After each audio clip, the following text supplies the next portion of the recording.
علی بھی اگلا سوال ہے، کیا فیشن کے طور پر اچھے گیٹ اپ کی خاطر انسان مہنگے مہنگے لباس اور جوتیاں استعمال کر سکتا ہے؟ کیا ایسا کرنا غرور اور تکبر کی کیٹیگری میں تو نہیں آتا؟ پلیز اسے کلیریفائی کر دیں۔ فیشن کے طور پہ ہماری ینگ جنریشن وہ اعمال بھی کرنے کو تیار ہو جاتی ہے جو قرآن و سنت کی ترغیبات کے باوجود کرنے کے لیے تیار نہیں ہوتی۔ یہ چھوٹی چھوٹی داڑھی کا فیشن آیا ہے تو آپ دیکھ لیں، سب نے رکھنی شروع کر دی۔ ٹخنوں سے اوپر پانچے رکھنے کا رواج آیا تو عورتوں نے ٹخنوں سے اوپر کر لیے۔ مردوں کے نہیں ہم کرا سک رہے، فیشن نے عورتوں کے پانچے بھی اوپر کروا دیے۔ یہ ہمارا کمٹمنٹ کا لیول ہے اللہ اور اس کے محبوب صلی اللہ علیہ وآلہ وسلم کے ساتھ، اور یہ ہمارا کمٹمنٹ کا لیول ہے فیشن کے ساتھ۔ فیشن کو اسلام میں کنڈیم نہیں کیا گیا، لیکن ایسا فیشن نہیں ہونا چاہیے جو کتاب و سنت کی تعلیمات کے خلاف ہو جائے، بلکہ اسلام پسند کرتا ہے اس چیز کو۔ صحیح مسلم میں ایک حدیث ہے، نبی صلی اللہ علیہ وآلہ وسلم نے فرمایا، جس کے دل میں رائی کے دانے کے برابر بھی تکبر ہوا، غرور ہوا، وہ جنت میں نہیں جائے گا۔ تو صحابہ نے کہا یا رسول اللہ، بعض اوقات انسان کی خواہش ہوتی ہے کہ اس کے کپڑے اچھے ہوں، اس کی جوتیاں اچھی ہوں، تو کیا یہ بھی تکبر ہے؟ یعنی بن ٹھن کے رہنا؟ تو آپ علیہ السلام فرمایا اللہ بھی خوبصورت ہے اور خوبصورتی کو پسند فرماتا ہے۔ تکبر یہ نہیں ہے کہ تم اچھا لباس پہنو یا اچھی جوتیاں استعمال کرو، بلکہ تکبر یہ ہے کہ تم حق بات سے اناد کر دو، پیٹ کر دو حق بات کو، اور دوسرے لوگوں کو حقیر جانو۔ سب سے بڑا تکبر کیا ہے؟ کسی کو حق بات پتہ چلی، اب وہ اس میں عمل نہیں کر رہا۔ اکڑ ہے نا۔ قرآن میں آیا ایاک نعبد و ایاک نستعین، اور لوگوں کو کہا جا رہا ہے کہ بابوں کو مت پکارو، اللہ کو پکارو۔ وہ کہتے ہیں ہمارے بزرگ پاگل تھے جو یہ کرتے ہیں۔ تو قرآن کے مقابلے پہ بزرگ بابوں کی بات کو ماننا یہ تکبر ہے۔ کس کے ساتھ؟ اللہ کے ساتھ، کیونکہ اللہ حکم دے رہا ہے، آپ اکڑے ہوئے ہیں کہ میں نے نہیں بات ماننی۔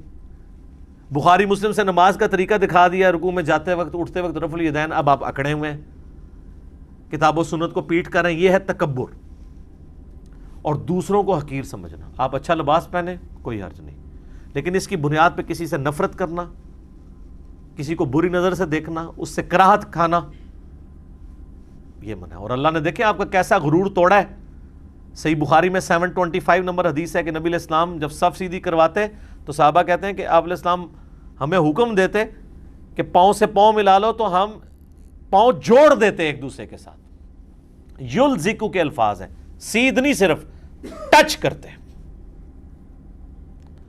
آپ اس کو امیجن کریں گے غیر مسلم ملکوں میں جا کے، جہاں پہ دنیا جہان کے مسلمان آئے ہوتے ہیں، یا حج عمرے کے موقع پر بھی، کہ ایک کالے پاؤں والے کے ساتھ ایک سفید پاؤں والا کھڑا ہوا ہے اور اس کو پاؤں جوڑنا بھی پڑ جائے تو آپ اللہ کے لیے جوڑ رہے ہوتے ہیں۔ ایک امیر کا غریب سے پاؤں جوڑنا اللہ کے لیے جوڑ رہا ہوتا ہے۔ اللہ نے غرور توڑا ہے نا انسان کا۔ تو کسی اور کو حقیر نہیں جاننا، آپ نے خود فیشن کرنا کریں، کوئی حرج نہیں، مہنگا لباس بھی پہنے، فضول خرچی نہ کریں۔ ابو داؤد میں حدیث ہے، مسند امام احمد میں حدیث ہے، نبی علیہ السلام کے سامنے ایک بندہ آیا جس کے بال بکھرے تھے۔ آپ فرمایا اس کو کوئی چیز نہیں ملی جسے بال سیدھے کر لیتا؟ اسی حدیث میں آتا ہے ایک اور شخص آیا جس کے کپڑے میلے تھے۔ آپ نے فرمایا اسے کوئی چیز ایسی نہیں ملی کہ اپنے کپڑے دھو لیتا۔ گندا مندہ نہیں رہنا۔ صحیح مسلم میں حدیث ہے، صفائی نصف ایمان ہے، 534 نمبر حدیث ہے یہ صحیح مسلم میں، صاف ستھرے رہنا۔ مسند احمد میں ایک حدیث ہے کہ یہ آپ کو ساری حدیثیں مشکات میں نا کتاب اللباس چیپٹر میں مل جائیں گی کمبائنڈ فارم میں۔ ایک شخص آیا جس کے کپڑے بڑے پھٹے پرانے تھے۔ آپ نے السلام فرمایا کہ بھی تیرا کیا مالی سٹیٹس ہے؟ اس نے کہا جی میرے پاس اتنی بھیڑ بکری ہیں، یہ سب کچھ، پتہ چلا امیر آدمی تھا۔ تو آپ نے فرمایا کہ اللہ تعالیٰ اگر کسی کو نعمتوں سے نوازے نا تو اللہ تعالیٰ اس چیز کو پسند فرماتا ہے کہ اس کی نعمتوں کا اثر اس بندے پہ دکھائی دے۔ یعنی تیرا سٹیٹس یہ ہے اور تو جو ہے وہ جس کو آج کی لینگویج میں کہ گھگڑا بن کے پھر رہا ہے، یہ تو نہیں ہونا چاہیے۔ گندے کپڑے، پھٹے پرانے کپڑے پہننا یہ اسلام میں ناپسندیدہ ہے، لیکن اللہ کی خاطر عاجزی اختیار کرتے ہوئے مہنگے لباس کو چھوڑ دینا یہ اللہ کو پسندیدہ ہے. مہنگے لباس کو، گندے مندے کپڑوں کی میں بات نہیں کر رہا، پھٹے پرانوں کی. جامعہ ترمذی میں حدیث ہے، جس نے عاجزی کی وجہ سے مہنگا لباس پہننا ترک کر دیا اور سادگی پہ آ گیا، قیامت والے دن اللہ تعالیٰ پوری دنیا کے سامنے اسے جنتی حلہ پہنائے گا، جنت کا جوڑا، کہ یہ وہ میرا بندہ ہے. پبلکلی اللہ کہے گا اس نے دنیا میں میرے لیے عاجزی اختیار کی تھی، مہنگا لباس ترک کیا تھا، یعنی ترک کر کے اس مال کو پازیٹیو کاموں میں لگایا تھا. یعنی برانڈ کانشسنس نہیں ہو گیا تھا وہ کہ میرا جناب 40 لاکھ کا پرس ہونا چاہیے تو 2 لاکھ کی میرے بوٹ ہونے چاہیے تو میں فلاں چیز پہنوں.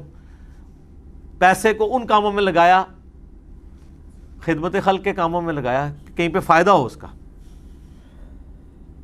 اور سنن ابی داؤد میں حدیث ہے، جس نے دنیا میں شہرت کا لباس پہنا، قیامت والے دن اللہ تعالیٰ اسے ذلت کا لباس پہنائے گا. یا آپ آج کل ذرا نعت خواہوں کے ذرا لباس دیکھیں، علماء کی ذرا ڈریسنگ دیکھیں، یعنی وہ اتنے کلرز ہوتے ہیں اس کے اندر، بعض کا لگتا ہے کہ شاید یہ غلطی سے بیوی کا جوڑا پہن کے آ گیا. اتنے اب تو پگڑیوں میں بھی پتہ نہیں کتنے کتنے گوٹے اور رنگ آنا شروع ہو گئے. آپ مہنگا لباس پہنے نہیں کہ چاجدہ پاؤ نا. بخاری مسلم میں حدیث ہے، ان عورتوں پہ لعنت جو مردوں کی مشابہت کریں، ان مردوں پہ لعنت جو عورتوں کی مشابہت کریں. اس طرح کا لباس نہ ہو کہ جو مرد و عورت میں آپ فرق ہی نہ کر سکیں. باقی جو بعض بندے بڑے سٹرکٹ ہو جاتے ہیں، جی ٹائی غیر مسلموں کا لباس ہے، اور وہ حدیث فٹ کرتے ہیں ابو داؤد کی، من تشبہ بقوم فہو منہ، جو جس قوم سے مشابہت کرے وہ اس میں سے ہے. بالکل آؤٹ آف کانٹیکسٹ ہے. وہ مذہبی اقدار کے اعتبار سے، عبادات کے حوالے سے مشابہت ہے، ڈریسنگ کی نہیں ہے. اور اگر ڈریسنگ میں ہے تو پھر میں پھکی اگلی دیتا ہوں کہ سمارٹ فون تو مولوی استعمال کرتا ہے، اسے یہود و نصارہ کی پروڈکٹ نہیں سمجھتا، پینٹ کو وہ یہود و نصارہ کی پروڈکٹ سمجھ رہا ہے. فریج اس کے گھر میں بھی ہے، گاڑی اس نے بھی مہنگی والی رکھی ہوئی ہے. نہیں، مذہبی ایکٹیویٹیز میں مشابہت نہیں کر سکتے. یعنی ہم کڑا نہیں پہن سکتے سکھوں والا، سندور نہیں ماتھے پہ لگا سکتے ہندوؤں والا، گلے میں سلیب نہیں لٹکا سکتے کرسچنز والی. یہ ساری جو مذہبی علامات ہیں نا، یہ اگر کسی قوم کی کو اڈاپٹ کرتا ہے، قیامت والے دن اس قوم میں سے اٹھایا جائے گا. باقی اس وقت آپ ٹائی جو ہے وہ ہندو بھی پہنتا ہے، مسلمان بھی پہنتا ہے، سکھ بھی پہنتا ہے، عیسائی بھی پہنتا ہے. یہ مذہبی نشان نہیں ہے. اگر یہ مذہبی نشان ہوتی تو ویٹیکن سٹی کے پوپ نے بھی ٹائی لگائی ہوئی ہوتی. نہیں مذہبی نشان. تحمد اس وقت پریکٹیکلی ہندو فخریہ پہنتے ہیں، لیکن بخاری مسلم میں حدیث ہے نبی اسلام نے بھی تحمد پہنی ہے. تو اب یہ کسی قوم کی مشابہت نہیں ہوگی، یہ ہمارا ایک لباس ہے، آپ پہن سکتے ہیں. ہاں، جس لباس میں کسی کی مذہبی مشابہت آ جائے اس کے اوپر آپ یہ چیز فٹ کریں گے.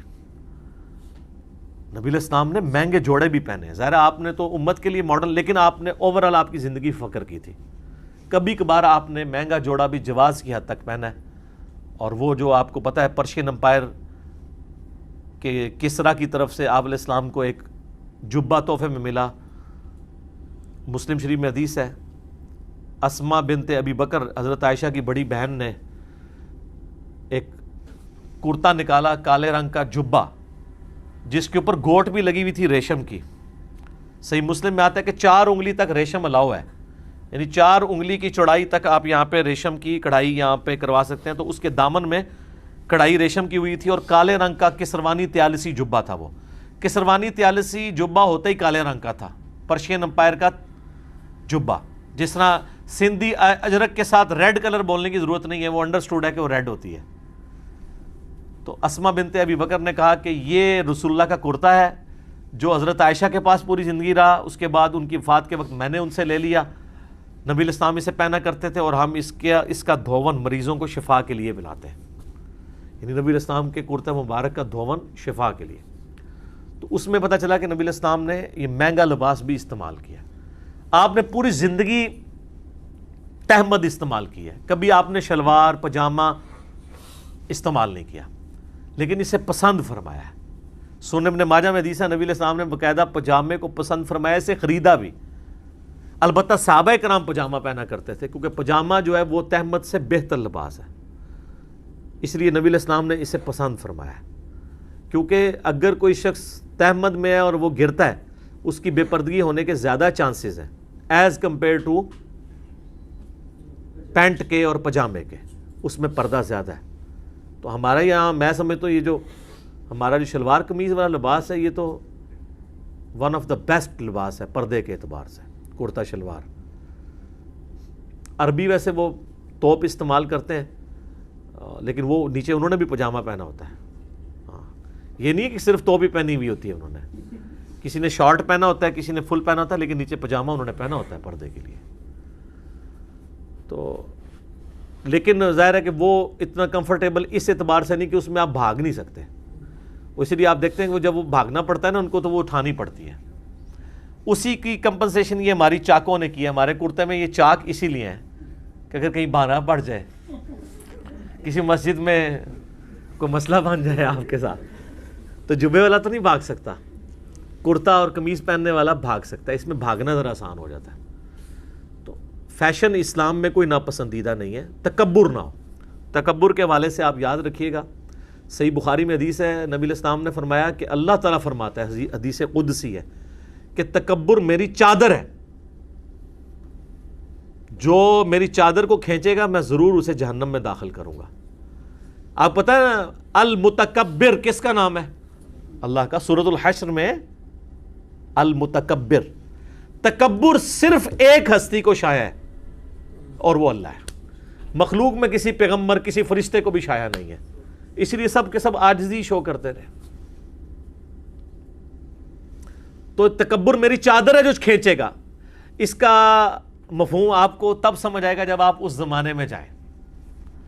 اگلے زمانوں میں عرب کی ٹریڈیشن کے اندر آج بھی اگر گاؤں ایریا میں جائیں تو لوگوں کو پٹکا رکھنے کی عادت ہے. ایسے نا ایک چادر رکھی ہوتی ہے ایسے، یہ میاں والی سائڈ پہ بھی چلے جائیں لوگ پٹکا رکھتے ہیں. عرب میں لوگ لال رومال رکھتے ہیں. تو اب مجھے بتائیں ایک عزت والا آدمی جتنے اتنے فالوور ہو اس کا لال رومال یوں پکڑ کے کوئی پبلکلی کھینچ لے تو اس کو کتنا برا لگے گا. اس کا بھی دل کرے گا کہ آپ کو آگ میں جلا دے. ٹھیک ہے. یا کسی نے یہاں پہ پٹکے والی خوبصورت سی وہ استری کر کے چادر لٹکائی ہوئی ہے اور بڑی مجلس میں وہ بڑا کرو فر کے ساتھ چل رہا ہے. یہ مولانا فضل الرحمان صاحب نے بھی آپ نے دیکھا پٹکا بڑا خوبصورت سا رکھا ہوتا ہے. وہ تسی خرید بھی نہیں سکتے. کتنے دا سی جی؟ وہ 30,000 سے زیادہ کی اس کی پرائس ہے. وہ جو وہ آپ کو اورنج سا نظر آتا ہے وہ تو آپ سوچ بھی نہیں سکتے. تو یہاں پہ بھی رکھا ہوتا ہے. اب آپ بڑی مجلس میں ان کی یوں پکڑ کے کھینچ لیں خدا نہ خواستہ تو ان کے مریدین آپ کو درجہ شہادت پہ فائز نہیں کریں گے. تو اس کی مثال دی گئی کہ اللہ تعالیٰ فرماتا ہے کہ تکبر میری چادر ہے، جو ایک کھینچے گا نا اسے میں آگ میں داخل کروں گا. اب آپ کو اس کی انٹیسٹی سمجھ آئی کہ اللہ تعالیٰ اپنے حوالے سے اسے اپنی گستاخی سمجھتا ہے کہ کوئی انسان ہو کے تکبر کرے. انسان کو کیا شایع ہے؟ وہ انسان جو 2 دفعہ شرمگاہ سے نکلا ہے اور ہر وقت اپنے پیٹ میں پخانے کا بوجھ اٹھائی پھرتا ہے اور مرنے کے بعد اس نے گل سڑ کے ہڈیاں بن جانا ہے اور ایک بے قدر پانی سے وہ پیدا ہوا ہے، اس کو شایع ہے کہ وہ تکبر کرے. کئی ایک تابعین کے بارے میں یہ واقعہ مشہور ہے. طاؤس تابعی کے بارے میں آتا ہے، حجاج ابن یوسف گزر رہا تھا تو طاؤس تابعی راستے میں تھے، وہ اپنے بیچارے چل رہے تھے. درویش حضرت عبداللہ ابن عباس کے شاگرد ہیں. تو کسی نے پیچھے سے آواز دی کہ حجاج کی سواری آ رہی ہے، سائڈ پہ ہو جاؤ. یہ اس زمانے میں بھی حکمرانوں کو ایک نشہ ہوتا تھا نا، جس طرح آج کل آپ کی روڈز بلاک کر دیتے ہیں. اور وہ حکمران آپ کی روڈز بلاک کر رہے ہیں جو پچھلے حکمرانوں کو تانا دیا کرتے تھے روڈ بلاک کرنے کے اوپر. وہ پورا شہر بلاک کر دیتے ہیں اپنے لیے. تو حضرت طاؤس پہلے ہی کنارے پہ تھے. انہوں نے کہا اب کیا میں راستہ چھوڑ دوں؟ راستے سے تو آپ کسی کو نہیں ہٹا سکتے. تو حجاج بن یوسف جب پاس آیا نا تو کہنے لگا تم مجھے جانتے نہیں ہو؟ ہائے ہائے ہائے ہائے. طاؤس تابعی نے کہا میں تمہیں خوب جانتا ہوں. ابتدا میں تم ایک بے قدر منی کے قطرے تھے، پھر تم اپنے باپ کی شرمگاہ سے نکلے اور اپنی ماں کی شرمگاہ سے اس کے رحم میں داخل ہوئے اور پھر ماں کی شرمگاہ سے اللہ نے تمہیں بچہ بنا کے باہر نکالا اور اس وقت بھی تم اپنے پخانے کا بوجھ اپنے پیٹ میں اٹھائے ہوئے ہو بدبودار. اور مرنے کے بعد گل سڑ کے ہڈیاں بن جاؤ گے. میں تمہیں بڑی اچھی طرح جانتا ہوں تم کیا ہو. ہائے ہائے ہائے ہائے. یہ صرف حجاج کے لیے نہیں ہے، ہر انسان کے لیے. تو اس کی زبان ہی بند ہوئی، وہ جواب ہی کوئی نہیں دے سکا. اس میں سے کس بات کا وہ انکار کرتا؟ کون دنیا کا بندہ ان باتوں کا انکار کر سکتا ہے؟ تو تکبر انسان کرے یہ اللہ تعالیٰ کو سخت ناپسند ہے. آپ اچھا لباس پہنیں، ضرور پہنیں، کسی کو حقیر نہ جانیں. آپ قرآن حکیم میں جگہ جگہ دیکھیں، خصوصاً سورہ الزمر کا آخری رکوع پڑھیں جس میں اہل جہنم اور اہل جنت کا اللہ نے ذکر کیا ہے. تو اللہ تعالیٰ نے فرمایا کہ اہل جہنم کے بارے میں کہ کتنا برا ٹھکانہ ہے متکبرین کا. اللہ نے اہل جہنم کو قرآن میں درجنوں جگہ پہ کہا ہے یہ متکبر ہے. کیوں؟